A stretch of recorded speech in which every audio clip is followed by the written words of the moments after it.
We know a lot about Private Augustus Quinton's life from paper, from the official record. But to really tell a soldier's story, you need to look at what's left behind. Quinton's belongings, things like coins, cigarettes, and chocolate, were sent home after he died.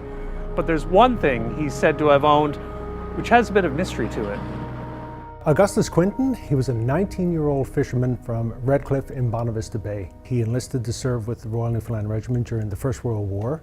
There's nothing that really stands out about his record. He was just an ordinary soldier, found himself overseas during the First World War, and unfortunately he did not return. Augustus Quinton was wounded in battle when the regiment was in Belgium. A piece of shrapnel from a shell struck him in his back. He was sent to hospital in London in September 1916. He received some treatment, but died in November. The library at Memorial University has a collection of artifacts related to the First World War, including items related to Quinton. These were part of items that I think came to us from a collector. We have his medals. We have a memorial scroll that was sent to the family after his death. And we also have a wristwatch. The story of the watch is a mystery. No one knows where it came from, nor where Quinton got it.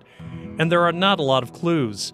No brand name, but on two spots on the strap are the initials that appear to be AQ.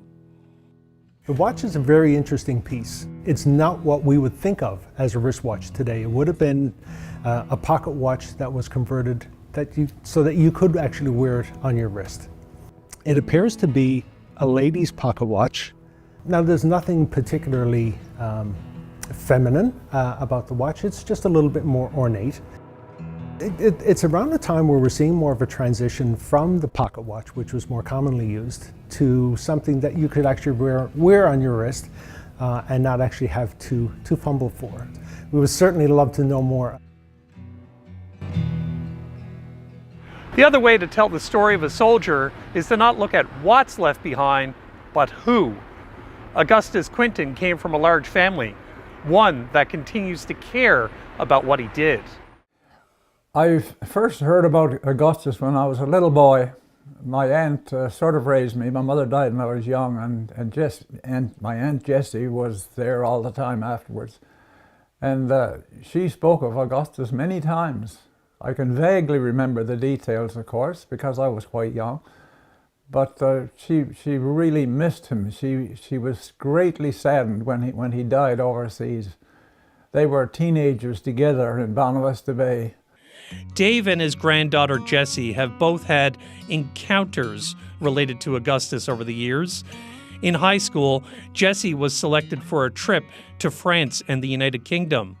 It was a reward for drawing a Remembrance Day picture, and by pure fluke, she stumbled upon Augustus's grave in London. When I came on that gravesite, it was pretty emotional. I'm sure I shed a tear or two and kind of told everybody around me that this was a family member and that sort of thing. And it's hard to describe what that's like here, but when you're over there actually seeing these sites where they've had these battles and kind of seeing the actual grave sites themselves, it hits a lot harder. Dave's encounter happened closer to home. Well, literally in his home, in his attic in 2016. He was throwing stuff out and he came upon something from a relative. Went to a light, opened it up, and here was an envelope with a little bar of soap. And this, a note from Jessie written on the envelope from the personal effects of cousin Gus Quinton, who died overseas in the First World War. My Aunt Jessie had died 40, 50 years before. I don't know when she wrote the letter, probably before that even. And here was this little token that she wanted people to keep and preserve and honor. And it was very touching. But what happened then afterwards was even more startling to me. When I finally went downstairs, I checked the calendar. It was the same date that Gus was killed, or died, I should say, 100 years before, exactly to the very day. And here was this note that came almost magically from the past. Dave and Jesse have connections to Augustus, but they didn't know anything about the wristwatch until we visited. They had never seen it until we showed them a picture. Wow. It's unbelievably beautiful, too. Holy. I think the watch is really interesting in that it's another really human piece, and I think part of the Remembrance Day importance is not just remembering how they died, but how they lived too. Dave is writing a book about Cousin Gus, Aunt Jessie, and the Quinton family. Family is everything to Dave. He says just because somebody dies and disappears, you shouldn't forget them.